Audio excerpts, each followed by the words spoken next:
بسم اللہ الرحمن الرحیم۔ تمام معزز سامعین کو السلام علیکم ورحمۃ اللہ وبرکاتہ۔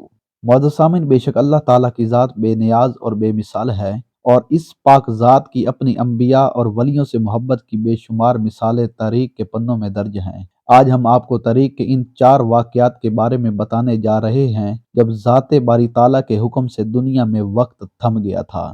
نمبر 1، جب حضور نبی کریم صلی اللہ علیہ وآلہ وسلم کو معراج کے سفر پر لے جایا گیا تو اس وقت دنیا میں وقت تھم گیا تھا، کیونکہ جب آپ صلی اللہ علیہ وآلہ وسلم معراج سے واپس تشریف لائے تو جو وضو کا پانی آپ بہتا ہوا چھوڑ گئے تھے وہ ویسا ہی بہہ رہا تھا، اور دروازے کی کنڈی جیسی ہلتی ہوئی چھوڑ گئے تھے ویسے ہی ہل رہی تھی۔ نمبر 2، معزز سامعین، مؤذن اسلام حضرت بلال حبشی رضی اللہ تعالیٰ عنہ کو سچا عاشق رسول اور غلام مصطفیٰ کے نام سے بھی جانا جاتا ہے۔ ان کی زبان میں تھوڑی سی لکنت تھی جس کی وجہ سے لوگ ان کی اذان دینے پر اعتراض اٹھاتے تھے۔ تاہم ایک روز جب حضرت بلال حبشی رضی اللہ تعالیٰ عنہ نے اذان نہ دی تو سورج ہی طلوع نہ ہوا، اور پھر جب حضرت بلال حبشی رضی اللہ تعالیٰ عنہ نے اذان دی تب جا کر سورج طلوع ہوا۔ اسی لیے شاعر نے لکھا ہے، عرش والے بھی سنتے تھے جس کو، کیا اذان تھی اذان بلالی۔